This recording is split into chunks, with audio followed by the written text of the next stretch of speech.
आप सभी को मेरा नमस्कार। मैं आपका दोस्त अनुज कुमार और बिजनेस एडवाइजर अनुज कुमार आज फिर पुरानी पेंशन योजना को लेकर एक स्पेशल वीडियो आप सभी के लिए होने वाली है।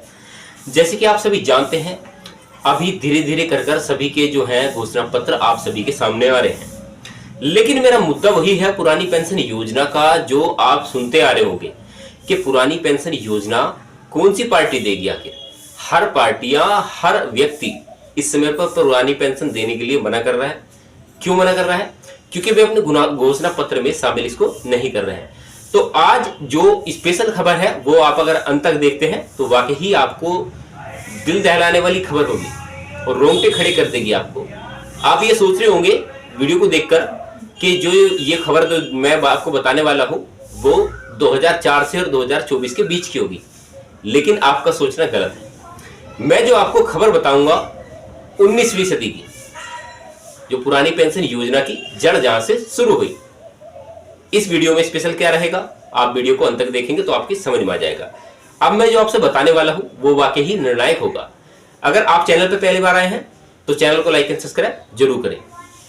अब चलते हैं और एनालिसिस करते हैं संपूर्ण वीडियो का, क्योंकि जितने भी मैंने आज तक जितने भी मुद्दे निकालने की कोशिश की है, मैं जितना गहराई में जानने की कोशिश करता हूं, इसका गुत्थी है जो है वो सुलझने के बजाय और उलझती जाती है। अब ऐसा माहौल है कि पुरानी पेंशन योजना असमंजस है कि सभी पार्टियों के लिए या उसका दुख का कारण है या फिर उनके लिए बेनिफिट वाला साबित होगा। ये हमारी या कर्मचारियों की समझ में आज तक नहीं आया। 20 साल हो चुके हैं, लेकिन कोई ये बात समझ नहीं पा रहा है कि पुरानी पेंशन योजना आखिर देगा कौन। सभी पार्टियां हर चुनाव में, हर सीजन चुनाव में अपना वादा करती हैं कि हम भाई पुरानी पेंशन योजना देंगे, तो आप केवल हमारे साथ आना है आपको। अब कांग्रेस के सबसे पहले खराब विचार में से एक राष्ट्रीय पेंशन प्रणाली एनपीएस को समाप्त करना और 3 राज्य राजस्थान, छत्तीसगढ़ और हिमाचल प्रदेश में पुरानी पेंशन योजना को वापसी लाना है। देखिए, मैं उल्टा बता रहा हूं, लेकिन मैं सही बता रहा हूं। जहां वह सत्ता में आई थी, कर्नाटक में इसकी नई राज्य सरकार भी यही कदम उठाने पर विचार कर रही है, लेकिन अभी तक इसे उठाया नहीं गया। क्या बेहतर समझ प्रबल है? ये सवाल है, और ये सवाल आखिर तक मैं उठाता रहूंगा जब तक कर्मचारियों को उनका हक और अधिकार नहीं मिलता। कांग्रेस के चुनावी घोषणा पत्र में ओपीएस का कोई जिक्र नहीं है। सवालों का जवाब देते हुए पी चिदंबरम ने कहा कि ओपीएस पार्टी के मन में है, लेकिन वह इस मुद्दे पर एक आधिकारिक समिति की रिपोर्ट प्रतिक्रिया का इंतजार करते दिखे। क्या यह दूसरे विचार का सुझाव देती है? झारखंड में कांग्रेस जिस गठबंधन सरकार का हिस्सा है वह ओपीएस के पास वापस चली गई। लोक लुभावन रुझान को देखते हुए अन्य राज्य सरकारों के कुछ भाजपा नेताओं ने भी कहा कि वो ओपीएस पर पुनर्विचार करने की जरूरत है। क्षमा करें, ऐसा नहीं है। एक हालिया अध्ययन में पाया गया कि 2023 से ओपीएस में बदलाव से राज्य सरकार को एक छोटी अस्थायी राहत मिलेगी, लेकिन अतिरिक्त पेंशन बोझ ज्यादा ही बढ़ेगा और अंततः एनपीएस बोझ का शानदार 450% खर्च होगा। ऐसे अदूरदर्शी नीति का इससे बड़ा अभियोजन कोई नहीं हो सकता, क्योंकि जितने भी बड़े विचारधारक हैं सभी ने ये बताया है अगर एनपीएस की बजाय हम ओपीएस लागू कर देंगे तो इस देश पर इतना वित्तीय बोझ बढ़ जाएगा जो आज तक नहीं बढ़ा। 2022 में कांग्रेस ने ओपीएस में बदलने की निंदा नहीं की और न ही बल्कि पार्टी के अभियोजन या योजनाओं के पूर्व उपाध्यक्ष मोंटेक सिंह अहलुवालिया ने कहा था कि उन्होंने घोषणा की है कि पुरानी पेंशन योजना वापस लाना सबसे बड़ा रेवड़ियां, लोक लुभावन उपहार यानी कि रेवड़ियां में से एक है, जिसका अब आविष्कार किया जा रहा है, यानी कि पुनर्विचार किया जा रहा है कि हम पुरानी पेंशन योजना देंगे। 2004 से 2014 तक कांग्रेस के प्रधानमंत्री रहे मनमोहन सिंह ने भी ओपीएस को राज्य को मील का पत्थर बताया था। अपने कार्यकाल के दौरान उन्होंने एनपीएस की शुरुआत की थी और इसके बारे में दावा किया था कि यह एक प्रमुखता राज्य को सुधार है जिसकी बुद्धिमत्ता को आने वाली पीढ़ियों द्वारा पहचाना जाएगा, यानी कि एनपीएस का उन्होंने जिक्र किया और एनपीएस के बारे में ही उन्होंने कहा। तो अब आप मेरी बातों से क्या समझे कि इसकी उत्पत्ति कहां से हुई? अब इसलिए कांग्रेस की शोभा बढ़ाने वाले 2 सबसे बड़े महान अर्थशास्त्रियों ने ओपीएस की निंदा की थी और एनपीएस को एक महान सुधार बताया था। क्या किसी आर्थिक अध्ययन ने राहुल और सोनिया को अन्यथा राज्य या राजी किया था। नहीं, ओपीएस को बहाल करने का उनका कदम वोट हासिल करना और बीजेपी से अलग दिखने के लिए नए मुक्त साधनों को या साधनों की बेताब खोज थी। ओपीएस के तहत केंद्र और राज्य सरकार के कर्मचारियों को मुद्रास्फीति के अनुसार अंतिम अरिहंत मूल वेतन का 50% निश्चित पेंशन मिलती थी। विश्व स्तर पर ऐसा परिभाषित पेंशन एवं राज्य को बोझ साबित हुआ या हुई, जिसने अन्य जरूरी जरूरतों को कीमत पर सरकारी राजस्व के बढ़ते हुए हिस्से को पहले ही खाली कर दिया, ये उनका कहना था। इसलिए दुनिया भर में देश ने आर्थिक समझ को त्याग कर परिभाषित योगदान के आधार पर पेंशन की ओर रुख किया, यानी कि एनपीएस की तरफ रुख किया।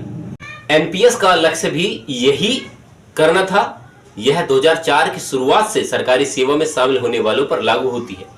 उनका परिभाषित योगदान मूल वेतन और महंगाई भत्ता 10% था, जिसमें सरकार योगदान भी शामिल था। बाद में इसे बढ़ाकर 10% से 14% कर दिया गया। इस योगदान का एक हिस्सा शेयर बाजार में निवेश करना होता है। एनपीएस का लक्ष्य बजटीय बोझ को कम करते हुए सेवानिवृत्त कर्मचारियों के लिए अच्छी पेंशन सुनिश्चित करना है। लेकिन मैं उसके ऊपर भी सवाल उठाऊंगा। लेकिन सरकारी कर्मचारी हमेशा एनपीएस में वेतन से 10% कटौती से नाराज रहे हैं। वे ओपीएस में वापसी चाहते हैं, जिसके तहत उन्होंने कोई योगदान नहीं दिया।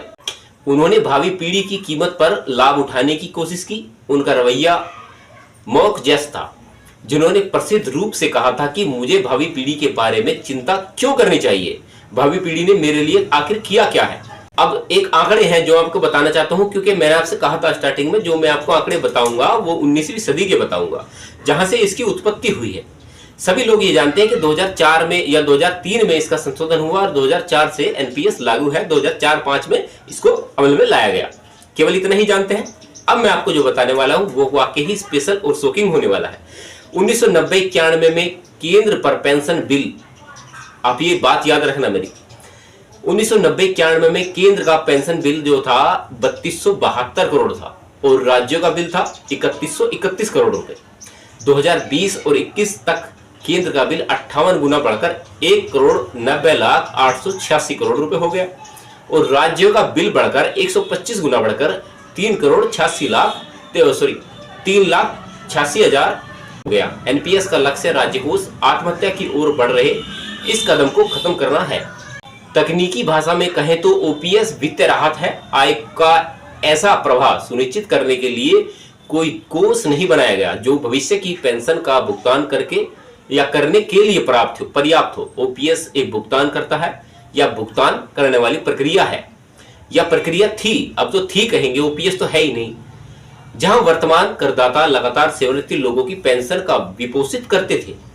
यह प्रणाली तब तक टिकाऊ थी जब तक सेवानिवृत्ति पेंशन भोगियों की जगह लेने के लिए बहुत सारे युवा थे।